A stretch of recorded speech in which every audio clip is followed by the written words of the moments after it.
Hey everybody. I hope you guys are good. It is late night of the 10th of September 2025, early morning of September 11th. And I want to say that I don't like to talk about political stuff very much. I think that there's good and bad on all sides of the aisle, and that, people would just do best to go with whatever makes the most sense, because I don't think that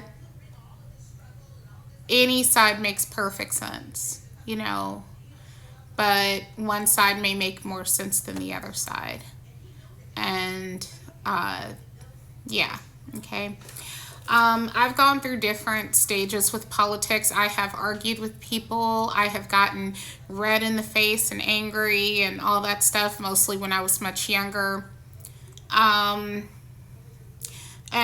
now I'm at a point where I'm damn near numb, which I think is not uncommon for people of my generation to grow a bit apathetic after a while. Some of us are still, quote unquote, fighting the good fight and whatever, for their side. But some of us are just apathetic because we've just been through so much. Like, there's a running joke online, like, if you were born in the 80s, you've lived through 5 decades, and you've lived through 9/11, the stock market crashing, or whatever, the whole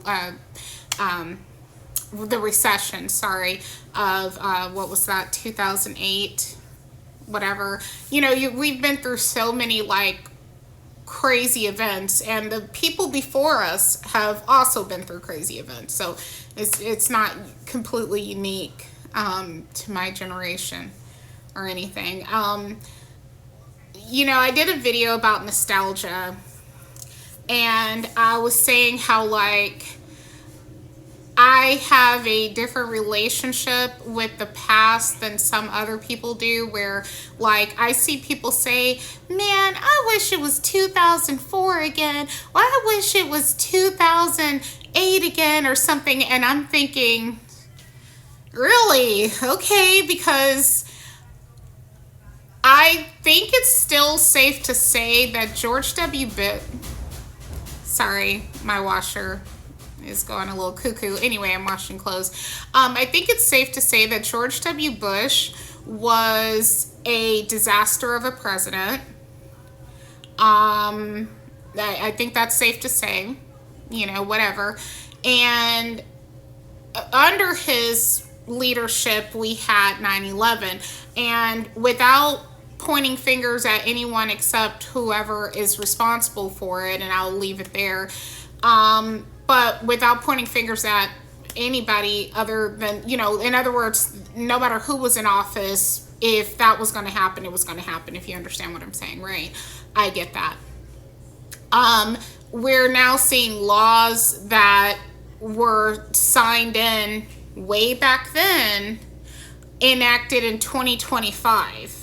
Like, for instance, or maybe it was 2024 with your identification, and the smart ID real ID, all that stuff. And I'm thinking, okay, so how did we live all these years without it? But now we have to have it, 20 something years post the attacks later, And anyway, it's neither here nor there. I'm just saying, I've been through a lot of stuff. We've been through a lot of stuff. We've seen a lot of things.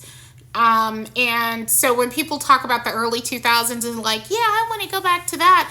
I remember every 9/11, I would get scared, and I probably still will get a little afraid, what if they do something else or something, you know what I mean? Just that fear that something else could happen on this, day. on this infamous day. And anyway, why I'm saying all this is that it was, for me, as someone who lived through 9/11, that time was not a great time.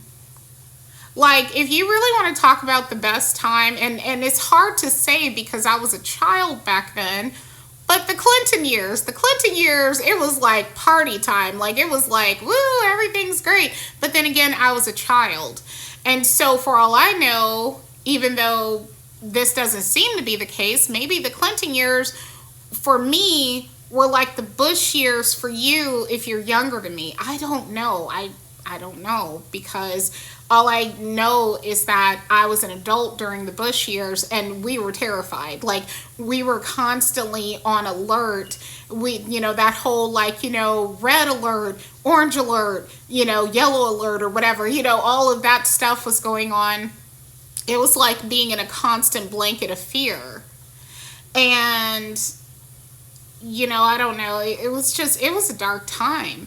And maybe in pop culture it was cutesy, but like the world's landscape, it was a dark time, man. So yeah, it's a weird vibe. And anyway, I'm talking about this not just because it's 9/11, but also because of what just happened to Charlie Kirk. Now, I was not a Charlie Kirk fan.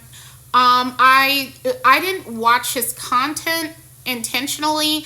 On shorts, he would pop up on my feed sometimes, and sometimes like in ads or whatever for Turning Point, I think. And anyway, sometimes when he would pop up, I would like watch the ad or something. Maybe I couldn't pass it, or maybe I could, but like I'd like, someone would say, hey, what do you mean a man can't be a woman? And then he would go and explain his opinions of things, whatever, right?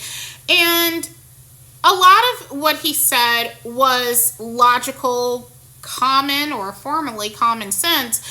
And not just about anything to do with that, but I mean like the points that were being made. And I mean, it's an ad for him, so of course they're going to try to show him in the best possible light.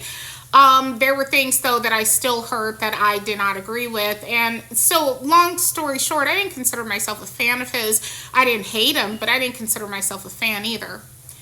But finding out what happened to him, I have to tell you, made me sick to my stomach. I don't know if I got sick to my stomach finding out that he was shot, period, but finding out that he died,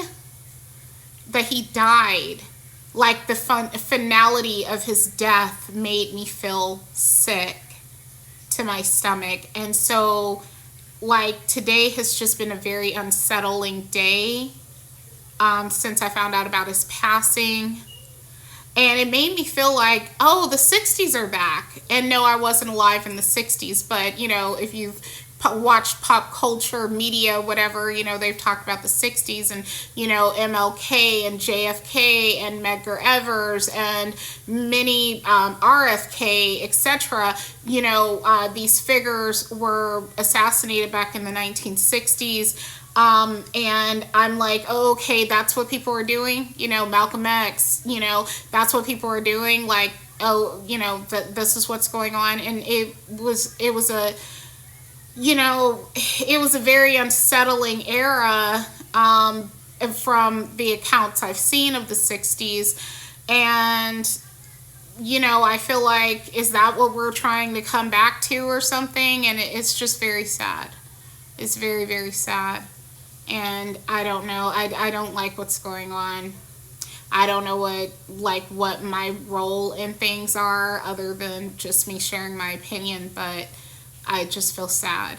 So, and I don't understand how somebody could celebrate someone being brutally murdered because you don't like their opinion. Like, that is, honestly, please check your moral compass, because you don't appear to have one. It's not cute. It's not funny. It's not.